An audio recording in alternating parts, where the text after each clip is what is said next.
ஆன்மீகத்தின் வழி நடக்கும் அன்பு உள்ளங்கள் அனைவருக்கும் வணக்கம் நண்பர்களே. நாம் இன்னைக்கு இந்த பதிவுல செவ்வாய் பகவான ராசி அதிபதியாக கொண்டிருக்கக்கூடிய விருச்சிக ராசி அன்பர்களுக்கு இந்த மாதத்தின் கிரக நிலைகளால் ஏற்படக்கூடிய மாற்றங்கள் என்ன, விருச்சிக ராசியில் இருக்கும் விசாகம், அனுஷம், கேட்டை இந்த 3 நட்சத்திரக்காரர்களுக்கும் உங்களோட வாழ்க்கையில் ஏற்படக்கூடிய சாதகமான வெற்றிகள் என்ன, பாதகமான வாய்ப்புகள் என்ன, அதிலிருந்து விடுபட நீங்கள் என்ன செய்யணும், ஒரு சில விஷயத்தை நீங்கள் தவிர்ப்பதன் மூலம் பல முன்னேற்றத்தையுமே நீங்கள் இந்த மாதம் பெற முடியும். அது என்ன மாதிரியான விஷயம், இதை பற்றின முழுமையான தகவலையும் தாங்க உங்களுக்காக இந்த பதிவில் நாங்கள் சொல்லியிருக்கோம். இந்த பதிவு நீங்கள் பயன்பெறும் வகையில் அமையும், அதனால் ஸ்கிப் பண்ணாமல் முழுமையாக பாருங்கள். நீங்கள் இப்போ தான் ஃபஸ்ட் டைம் நம்மளோட சேனலை பார்க்குறவங்களா இருந்தால் மறக்காமல் சப்ஸ்கிரைப் பண்ணி வச்சுக்கோங்க. விருச்சிகம் ராசி, பொதுவாகவே இந்த ராசி செவ்வாய் பகவான ராசி அதிபதியாக கொண்டிருக்கிறதுனால செவ்வாய் அதிபதியான முருகப்பெருமான இந்த ராசிக்காரங்க வணங்கி வருவதன் மூலம் பல முன்னேற்றத்தை பெற முடியும். செவ்வாய்க்கிழமையில முருகன் வழிபாடு விருச்சிக ராசி அன்பர்களுக்கு உங்களோட வாழ்க்கையில் பலவிதமான முன்னேற்றத்தையும் கொடுக்கும். அதுவும் தொடர்ந்து ஒரு 7 வாரங்கள் முருகப்பெருமானுக்கு நெய் தீபம் ஏற்றி வழிபட்டு வருவதன் மூலம் நீங்கள் நினைக்கிற எல்லா நல்ல விஷயங்களும், நீங்கள் வைக்கிற வேண்டுதல் ஒவ்வொன்றுமே 7வது வாரம் முடிந்து 8வது வாரத்தில் நடக்கும். முருகனை மனப்பூர்வமாக நீங்கள் நம்பணும். முருகப்பெருமானை நம்பி நான் நினச்ச வேண்டுதலை நிறைவேற்றி கொடு முருகா அப்படின்னு செவ்வாய்க்கிழமையில் தொடர்ந்து 7 வாரங்கள் நெய் தீபம் ஏற்றி வழிபட்டு வருவதன் மூலமும் கோவிலில் உட்காந்து கந்த சஷ்டி கவசம் படிக்கிறதும் உங்களோட வாழ்க்கையில் நீங்கள் எதிர்பாராத அளவுக்கு நல்ல முன்னேற்றத்தை கொடுக்குவதை கண்கூட காண முடியும். ஏன்னா முருகனின் பரிபூர்ண அருளும் பெற்றிருக்கக்கூடிய ராசி இந்த விருச்சிகம். நீங்கள் கேட்டால் கட்டாயம் முருகப்பெருமான் எல்லா நல்ல விஷயத்தையுமே உங்களுக்கு கொடுப்பார். உங்களுக்கு முருகப்பெருமான் பிடிக்கும் என்றாலும் சரவண பவ முருகா போற்றி அப்படிங்கிற மந்திரத்தை 3 முறை மறக்காமல் நம்மளோட சேனல் பாக்ஸில் கமெண்ட்ல பதிவிடவும் செய்யுங்க. 12 ராசிகளில் 8வது இந்த ராசி வருது. பொதுவாக 8ஆம் எண்ணில் இருக்கும் இந்த ராசி ஒரு அடம்பிடிக்கும் குணம் கொண்டது. விருச்சிக ராசியில் விசாகம், அனுஷம், கேட்டை இந்த நட்சத்திரங்கள் அடங்கியிருக்கு. உங்களோட குணாதிசயம் எப்படி இருக்கும் அப்படிங்கிறத ஃபர்ஸ்ட் நம்ம பார்க்கலாம். இலகிய மனம் கொண்டவங்க தான் இந்த விருச்சிகம் ராசியை சேர்ந்தவங்க. இது உங்ககிட்ட இருக்கக்கூடிய ஒரு முக்கியமான குணாதிசயம். எப்பொழுதுமே அமைதியாக இருப்பீங்க. அதனால தான் விருச்சிக ராசிக்காரங்களை சாதாரண வகையான மக்கள் இல்லை அப்படின்னு சொல்லுவாங்க. ஏன்னா அமைதியாக இருந்தால் இவங்க சாதாரண வகையான மக்கள் இல்லையா அப்படின்னு யோசிக்கிறது புரியுது. உங்களோட அமைதிக்கு பின், இந்த புயலுக்கு பின் அமைதின்னு சொல்கிற மாதிரி தான் விருச்சிக ராசிக்காரங்களுக்கு அமைதிக்கு பின் எல்லா விஷயங்களுமே. அமைதியாக உட்காந்துக்கிட்டு எல்லா விஷயத்தையும் எப்படி நம்ம சாதிக்கணும் அப்படிங்கிறதுல கண்ணோட்டம் இவங்களுக்கு இருக்கும். விருச்சிக ராசி நீர் ராசியாக பார்க்கப்படுது. ஏன்னா இந்த ராசியில் பிறந்தவங்க எப்பொழுதுமே அமைதியாகவும் ஞானத்துடன் சூழலுக்கு தகுந்தவாறு தன்னை மாற்றிக்கொள்வாங்க. அதே போல் இவங்க அலை போல சலசலப்பாக இருப்பாங்க. மேலும் சந்தோஷத்துடன் மற்றவங்களுக்கு உதவும் குணம் கொண்டவங்க. அதனால தான் இவங்களை சாதாரண வகையான மக்கள் இல்லை அப்படின்னு சொல்கிறாங்க. அதே போல் கோபம், அன்பு, வேலை அப்படின்னு எல்லா விஷயத்துலையுமே தீவிரமாகவும் அர்ப்பணிப்புடனும் செயல்படக்கூடியவங்க நீங்கள். இந்த ராசிக்காரங்களுக்கு நண்பர்கள் மிகவும் விசுவாசமாக இருப்பாங்க. இவங்களுமே நண்பர்களுக்கு மிகவும் விசுவாசமாக இருக்கக்கூடிய நபர்களாக இருப்பாங்க. இவங்களோட இலக்குகளை அடைய கடினமாக உழைக்கக்கூடியவங்க. எந்த ஒரு விஷயத்தையுமே சாதிக்கும் குணம் கொண்டவங்க இந்த விருச்சிகம் ராசியை சேர்ந்தவங்க. இந்த விருச்சிக ராசி அன்பர்களுக்கு ஜாதக ரீதியாக இருக்கக்கூடிய அனைத்து சந்தேகங்களும் தீர நான் சொல்கிற நம்பருக்கு நீங்கள் ஃபோன் பண்ணாலே போதும். 90 43 63 75 12 இந்த நம்பருக்கு ஃபோன் பண்ணி உங்களோட ஜாதகத்தில் இருக்கும் டீட்டெயிலை சொல்லுங்கள். அவங்க உங்களுக்கு வந்த கஷ்டம் ஏன் வந்துச்சு, அதை தடுக்க என்ன செய்யணும், வரக்கூடிய கஷ்டத்திலிருந்து விடுபட நீங்கள் என்ன செய்யணும், இதை பற்றின முழுமையான தகவலையுமே சொல்லிடுவாங்க.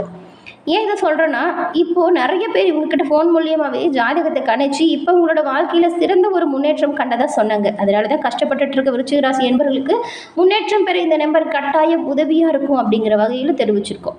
டிஸ்கிரிப்ஷனில் நம்பர் இருக்குது, பயன்படுத்திக்கோங்க. வாங்க தொடர்ந்து நாம் உங்களுக்கான கிரகநிலைகள் எப்படி அமைஞ்சிருக்கு அப்படிங்கிறத பார்க்கலாம்.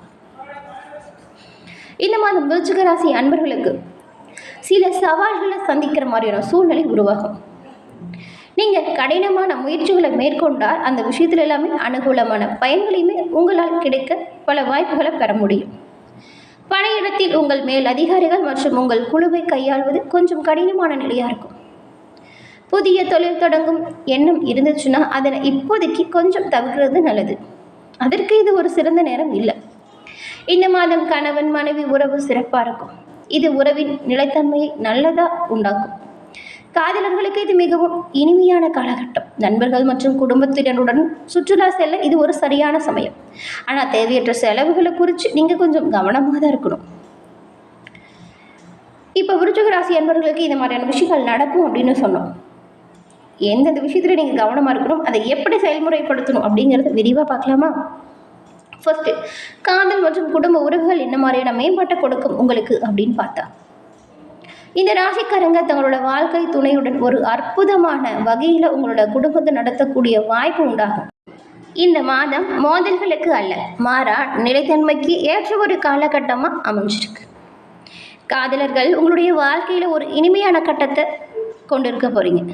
இந்த பிணைப்பு தொடர்ந்து வலுவடைந்து குடும்ப உறுப்பினர்களிடையே நல்ல ஒரு நல்லிணக்கத்தை உருவாக்க உதவியாக அமையும். விருச்சிக ராசி அன்பர்களுக்கு நிதி நிலைமையை பொறுத்த வரைக்கும் இந்த காலகட்டத்தில் செல்வமும் செழிப்பும் உங்களுக்கு நிலைத்திருக்கும். மாணவர்களுக்கு பகுதி நேர வேலைகள், பயிற்சிகள் அல்லது அறக்கட்டளையிடம் இருந்து மானியங்கள் கிடைக்கும். இத்தகைய வேளையில் நல்ல ஊதியத்தை நீங்கள் பெறக்கூடிய வேலை வாய்ப்பும் உண்டாகும். இந்த வருமானம் பள்ளிக்கு தேவையான புத்தகம் மற்றும் பொருட்களை வாங்குவதற்கு அல்லது கல்வி கட்டணத்தை செலுத்துவதற்கு ஓரளவுக்கு உதவியாக இருக்கும்.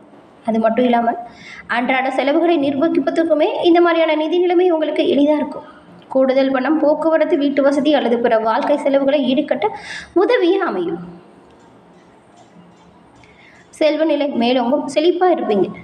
உங்களோட திறமையான செயல்களால் நிதி நிலைமை மேம்பட்டு காணப்படும். வரவு செலவு விஷயத்தில் கொஞ்சம் கவனமாக இருக்கணும். தேவையில்லாத ஆடம்பர பொருட்களை செலவழிக்கிறதுனால பல பின்னடைவு ஏற்படும். அதனால் செலவு விஷயத்தில் இந்த விருச்சிக ராசி அன்பர்கள் கொஞ்சம் கவனமாக இருந்தால் நிதி நிலைமையை திறம்பட மேற்கொள்ள முன்னேற்றத்தை கொண்டு வருவதற்கான வாய்ப்பாக இது அமையும். உத்தியோகத்தை பொறுத்த வரைக்கும் விருச்சிகம் ராசியில் உங்களுக்கு இந்த மாதம் பணி சூழலில் சவால்கள் எதிர்கொள்ள நேரிடலாம். மேலதிகாரிகள் உங்களின் முயற்சிகளை அங்கீகரிக்காமல் போகலாம். ஐடி துறையில் உள்ளவர்கள் உயர் அதிகாரிகளிடமிருந்து அங்கீகாரம் பெற மிகுந்த முயற்சிகளை மேற்கொள்ளணும். இந்த மாதம் சுகாதார பணியாளர்கள் தங்கள் முயற்சிகளுக்கு பாராட்டுகளையும் வெகுமதிகளையும் பெறுவீங்க. ஆசிரியர் பணியில் இருப்பவர்கள் நல்ல தேர்வு முடிவுக்காக உயர் அதிகாரிகளின் வெகுமதியை பெற முடியும். ஊடகங்கள் மற்றும் திரைப்பட உலகில் பணிபுரியும் விருச்சிக ராசி அன்பர்கள் தொழில் வெற்றியை அடைய கடுமையாக உழைக்க வேண்டியதாக இருக்கும். உற்பத்தி துறையில் இருக்கக்கூடியவர்கள் வெற்றி பெறுவதில் சற்று தாமதம் வரலாம். ஆராய்ச்சி மற்றும் மேம்பாட்டு துறையில் உள்ளவர்கள் தங்களுடைய புதுமையான யோசனைகளுக்காக பல நல்ல விஷயத்தையும் பாராட்டுக்களையும் ஏன் விருதியுமே கூட பெறக்கூடிய வாய்ப்பு மேம்பாட்டு துறையில் உள்ள நபர்களுக்கு கிடைக்கக்கூடிய யோகம் இந்த மாதம் அமைஞ்சிருக்கு. அதன் பிறகு தொழில் புரியக்கூடிய நபர்களுக்கு புதிய முயற்சியில் ஈடுபடும் நினைக்கக்கூடியவங்களாக இருந்தால் அந்த திட்டத்தை கொஞ்ச நாளைக்கு இப்போதைக்கு கொஞ்சம் நிறுத்தி வைக்கிறது நல்லது.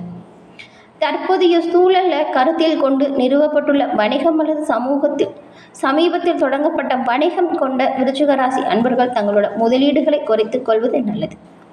தற்பொழுது அதிக செலவு செய்யாமல் கவனமாக இருக்கணும்.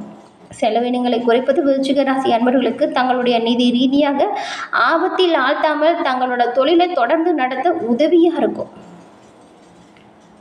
அதே போல் உடல் ஆரோக்கியத்தை பொறுத்த வரைக்கும் இந்த மாதம் உங்களுக்கு தோள்பட்டை மற்றும் செரிமான அமைப்புகளில் சிறிய பிரச்சனைகள் வரலாம். இருந்தாலுமே ஒட்டுமொத்தமாக நீங்கள் ஆரோக்கியமாகவும் வலுவாகவும் இருப்பீங்க. கனமான பொருட்களை தூக்குவதை தவிர்ப்பது நல்லது. இந்த தோள்பட்ட பிரச்சனைகளை தடுக்க அது ஒரு உதவியாகவும் இருக்கும். மாணவர்களுக்கு சிறப்பாக கல்வி பயிலக்கூடிய யோகம் இந்த மாதம் அமைஞ்சிருக்கு. பள்ளி மாணவர்களுக்கு மிக சிறந்த ஆசிரியர் கிடைப்பாங்க. அவங்க தங்களோட தேர்வுகளில் எளிதாக தேர்ச்சி பெற உதவியாக இருப்பாங்க. முதுகலை மாணவர்கள் நல்ல மதிப்பெண்களை பெற கொஞ்சம் கடினமாக உழைக்க வேண்டியதாக இருக்குது. ஆராய்ச்சி மாணவர்களுக்கு அவர்களின் ஆய்வறிக்கைக்கு ஒப்புதல் பெறுவதில் சில தாமதங்கள் உண்டாகும். இருந்துமே மனம் தளராமல் இருங்க. தாமதம் நீங்கி ஒப்புதல் உங்களோட கை சேரும். பெரும்பாலான விஷயங்கள் இந்த விருச்சிக ராசி அன்பர்களுக்கு இந்த மாதம் சிறப்பானதாக தாங்க இருக்குது.